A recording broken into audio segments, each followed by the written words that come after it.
Shakti here, psychic medium. A story to share.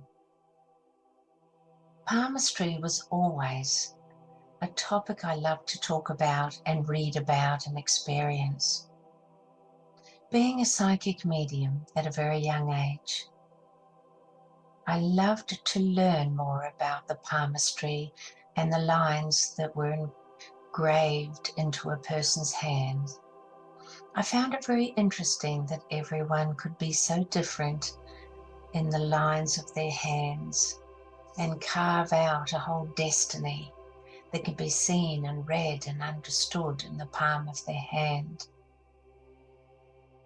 After a time of living in England, I went to Covent Garden. There were markets there, very busy markets. England's a very populated country. There's people everywhere. Markets are always loved and always occupied by all different families and walks of life. And I walked around the markets enjoying what was there for sale. And I'm always attracted to other psychics and clairvoyants. I walked up to this gazebo that was lined with beautiful cloth, velvet covers, a beautiful Persian rug, with just 2 chairs and a table, a velvet cloth on top. There wasn't much on the table other than a notepad and a pen. There were a few rune symbols. There were some crystals, and that was about all. Nothing else, very plain.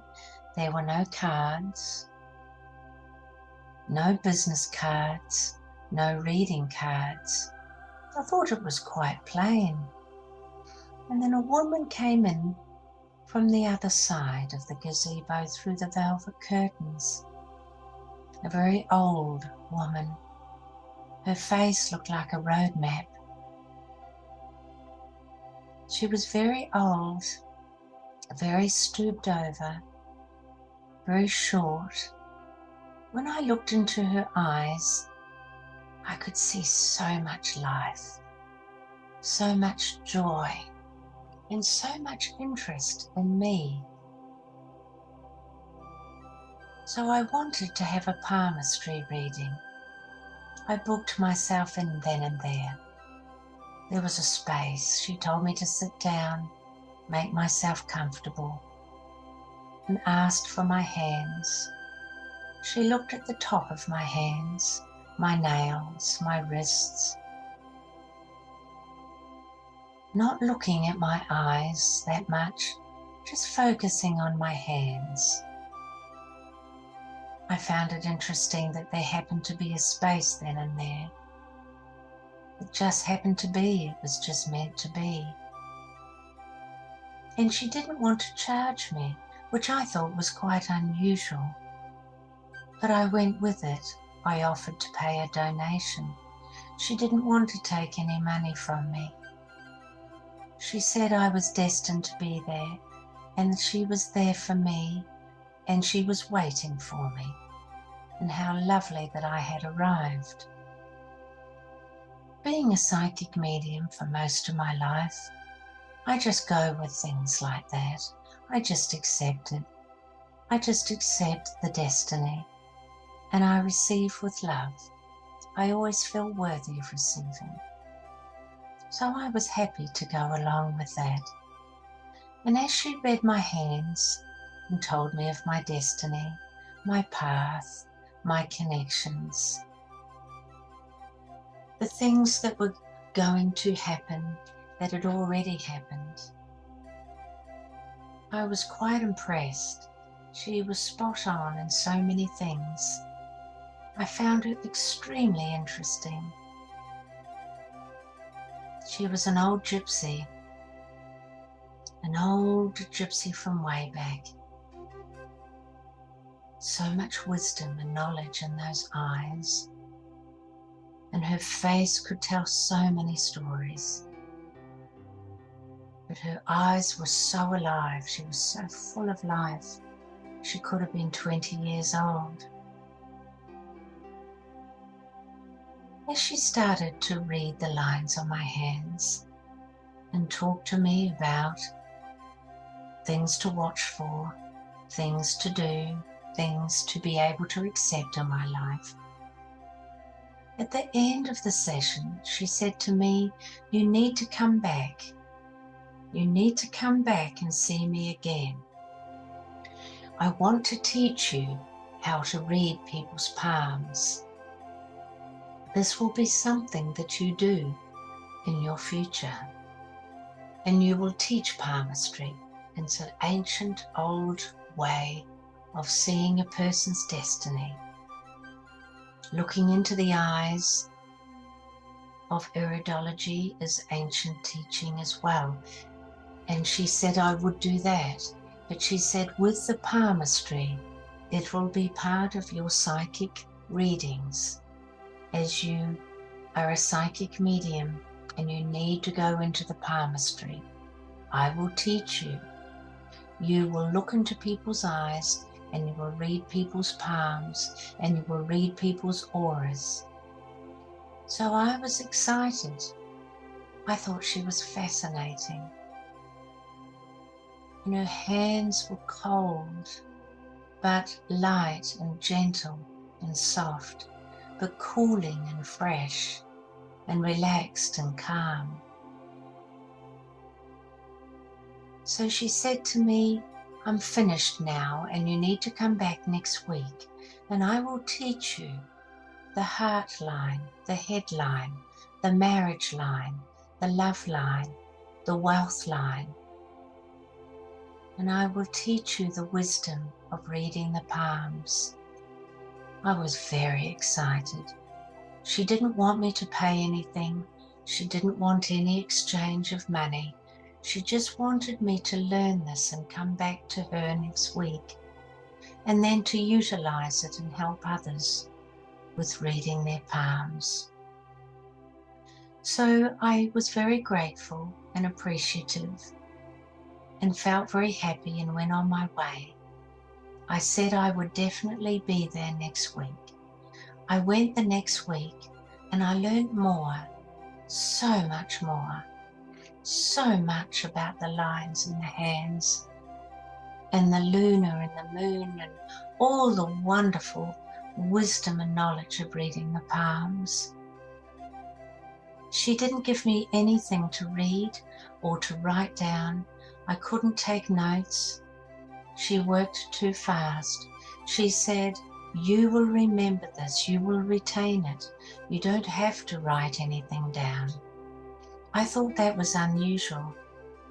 But at the end of each session, she touched my third eye with her index finger and pulsed my third eye. And she said, "This will help you retain all the information that I have given you today. You don't need to read anything or write anything down." So I trusted this. It felt right in my heart. So the next week I went back and she went through more information, understanding reading the nails, the shape of the fingers, what the thumbs meant and the little fingers, the shape, the length, the thickness, the thinness. It was astounding what was coming through. Once again, at the end of the session, I offered to pay. She wouldn't accept it. And at the end of the session, she touched my third eye and pulsed it with her index finger. I felt that pulse. It went right through my body and stayed with me for hours. I went back for 6 weeks, each week learning more and more. She was in the same place each time with her stall. And I went back after the 6 weeks. The only difference was after the 6th week, she didn't say, "See you next week." But I didn't really notice that. I didn't really think about it. I didn't really take it in, and I just turned up the next week, which was the 7th week. I couldn't find her. She wasn't in the normal place. I went around to the other storeholders and I asked them, I said, "Where's the old gypsy? Where's the old gypsy in the gazebo with the purple curtains?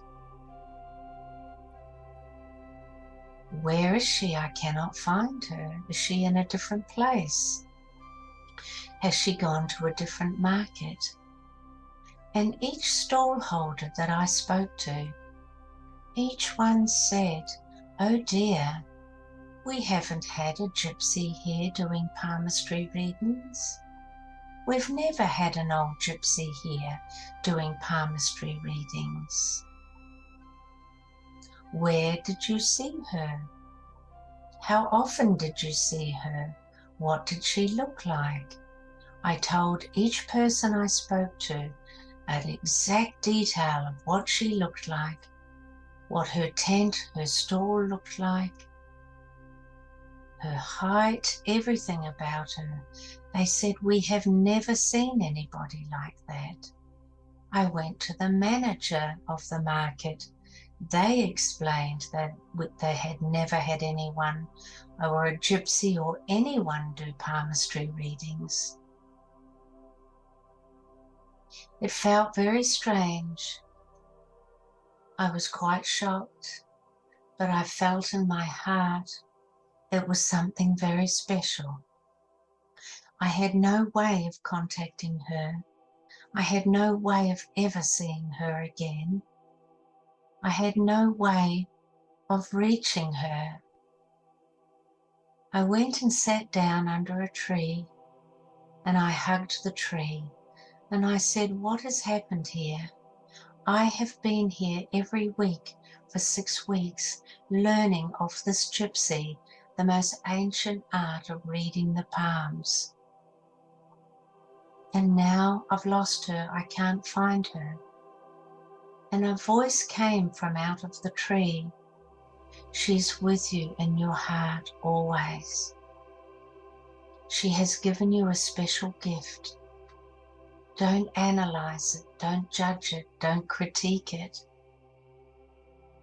Just accept the gift, the beautiful gift of love and sharing and wisdom. It is a beautiful gift from Spirit." Sometimes we are given gifts of Spirit without realizing what they are, but I surely did this day when I could not find her and no one had seen her or had ever experienced her being at the market. I went home with my hands on my heart that day, tears running down my cheeks, feeling so blessed and so loved. I promised from that day on I would utilize the gift that she had given me. I didn't even know her name, but I sent her love, and I promised till my last breath that I would help others by utilizing this beautiful gift that she had given me. And I was so grateful that she had taught me the specialness of palmistry. And I promised I would always help others, and I would always be in God's service to help others. And so be it. One of my many stories to share with you. Namaste.